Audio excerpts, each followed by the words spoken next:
यमराज की मृत्यु का रहस्य। कहते हैं कि कालब्रह्म ने या कहें कि सर्वोच्च ईश्वर ने मनुष्य को मिट्टी से, देवताओं को प्रकाश से और देवताओं के विपरीत शक्तियों को आग से बनाया है। यह भी माना जाता है कि कोई भी आत्मा विकास क्रम में आगे बढ़कर ही पितर, देवी या देवता बनती है। यह भी माना जाता है कि प्राचीन काल में सभी देवता सशरीर धरती पर ही रहते थे और उन्हीं का तप शासन भी था। देवता और असुरों में युद्ध होता रहता था। यह भी कहा जाता है कि उस काल के मनुष्य या देवतुल्य लोगों की औसत उम्र 500 वर्ष होती थी। यह जानने के बाद अब हम जानते हैं मृत्यु के देवता यमराज की मृत्यु का रहस्य। वेद कहते हैं कि जो भी जन्मा है, चाहे वह मिट्टी का रूप मनुष्य हो, प्रकाश रूप का देवता हो या अग्नि रूप में ब्रह्मराक्षस हो, सभी को मरना है। यह अलग बात है कि कोई 100 वर्ष में मरकर दूसरा जन्म ले लेता है और कोई 1000 वर्ष तक जिंदा करने के बाद दूसरा शरीर धारण कर लेता है। इसी तरह पुराणों में 14 इंद्र की तरह अब तक 14 यमराज भी हो चुके हैं। वेद और पुराणों की धारणा में बहुत फर्क है। पुराणों के अनुसार बहुत से देवी या देवताओं को सृष्टि संचालन हेतु परमेश्वर ने भिन्न भिन्न कार्यों के लिए नियुक्त कर दिया था। या है जैसे ब्रह्मा सृष्टि करता है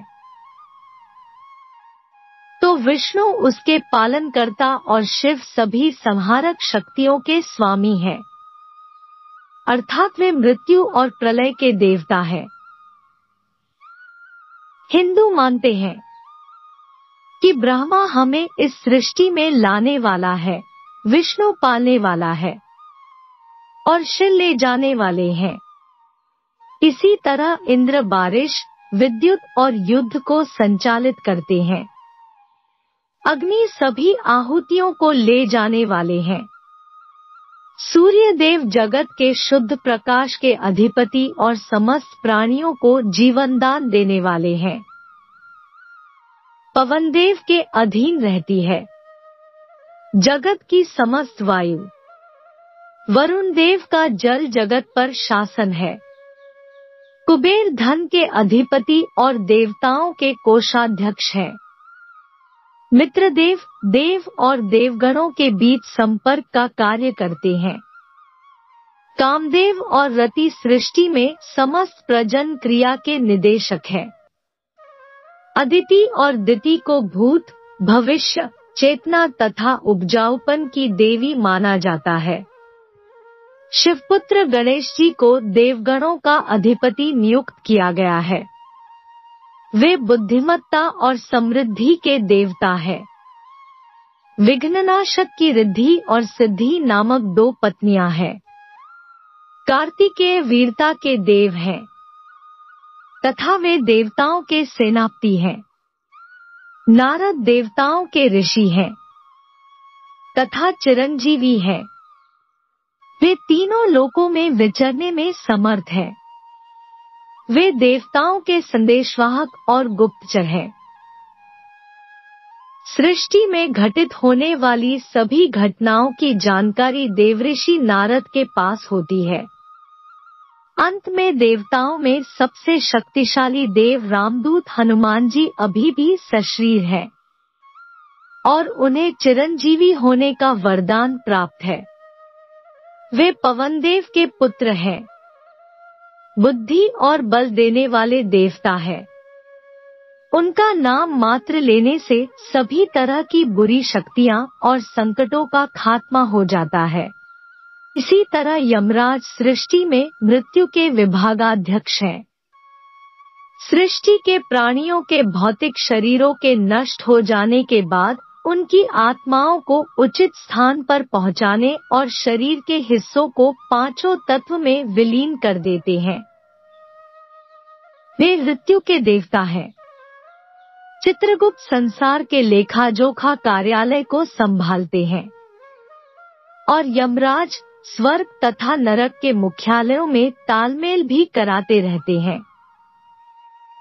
इसके अलावा अर्यमन आदित्यों में से एक है और देह छोड़ चुकी आत्माओं के अधिपति हैं, अर्थात पितरों के देव। अब सवाल यह उठता है कि मृत्यु के देवता यमराज की कैसे मौत हो सकती है, तो आओ जानते हैं। इस संबंध में एक पौराणिक कथा। इस संबंध में हमें कथा का भिन्न भिन्न वर्णन मिलता है, हम यहाँ प्रस्तुत करते हैं।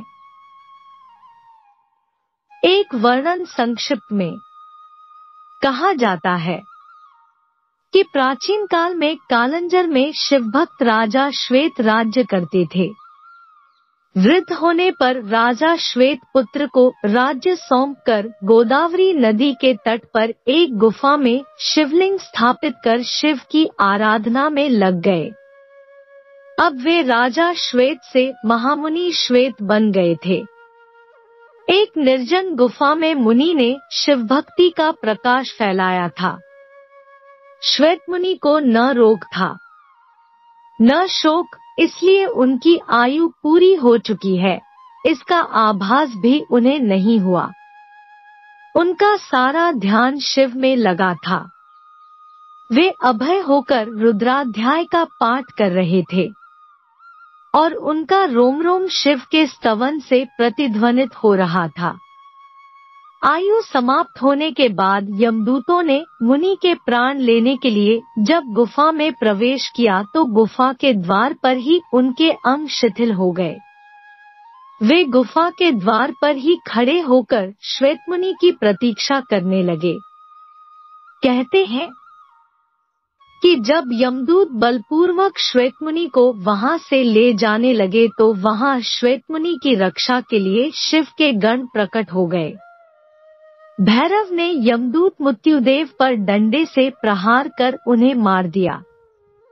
इधर जब मृत्यु का समय निकलने लगा तो चित्रगुप्त ने यमराज पूछा, श्वेत अब तक यहाँ क्यों नहीं आया? तुम्हारे दूत भी अभी तक नहीं लौटे हैं।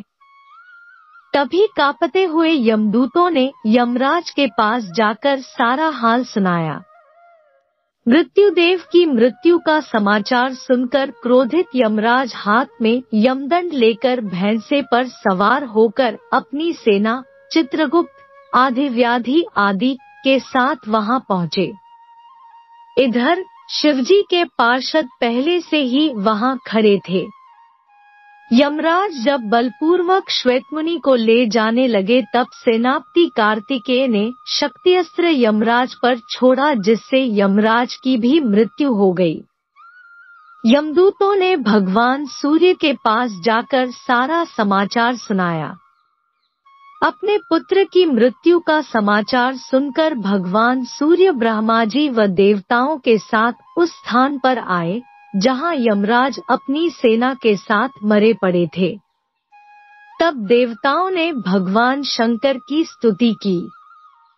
तब भगवान शिव प्रकट हो गए। उनकी जटा में पतितपावनी गंगा रमण कर रही थी। भुजाओं में फुफकारते हुए सर्पों के कंगन पहन रखे थे। वक्षस्थल पर भुजंग का हार और कर्पूर के समान गौर शरीर पर चिताभस्म का श्रृंगार सुंदर लग रहा था।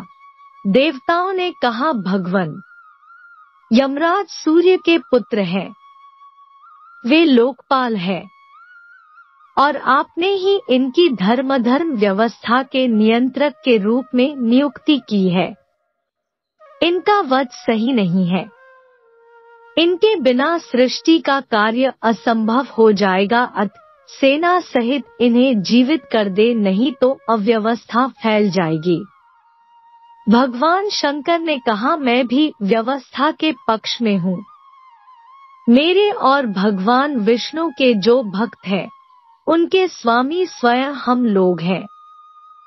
मृत्यु का उन पर कोई अधिकार नहीं होता। स्वयं यमराज और उनके दूतों का उनकी ओर देखना भी पाप है।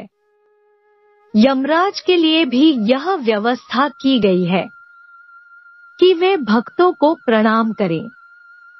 फिर भगवान शिव ने देवताओं की बात मानकर यमराज को प्राणदान दे दिया। शिवजी की आज्ञा से नंदीश्वर ने गौतमी नदी का जल लाकर यमराज और उनके दूतों पर छिड़का, जिससे सब जीवित हो उठे। यमराज ने श्वेतमुनि से कहा, संपूर्ण लोकों में अजय मुझे भी तुमने जीत लिया है, अब मैं तुम्हारा अनुगामी हूँ। तुम भगवान शिव की ओर से मुझे अभय प्रदान करो। श्वेतमुनि ने यमराज से कहा, भक्त तो विनम्रता की मूर्ति होते हैं, आपके भय से ही सत्पुरुष परमात्मा की शरण लेते हैं। प्रसन्न होकर यमराज अपने लोक को चले गए। शिवजी ने श्वेतमुनि की पीठ पर अपना वरदहस्त रखते हुए कहा, आपकी लिंगोपासना धन्य है श्वेत। विश्वास की विजय तो होती है। श्वेतमुनि शिवलोक चले गए। यह स्थान गौतमी के तट पर मृत्युंजय तीर्थ कहलाता है।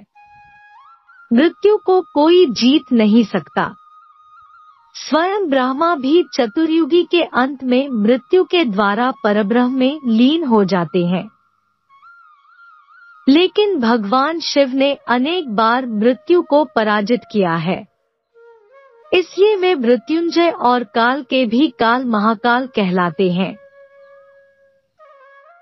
दोस्तों, वीडियो पसंद आया हो तो वीडियो को लाइक और शेयर करें और ऐसे ही वीडियो देखने के लिए हमारे चैनल को जरूर से जरूर सब्सक्राइब कर ले। धन्यवाद।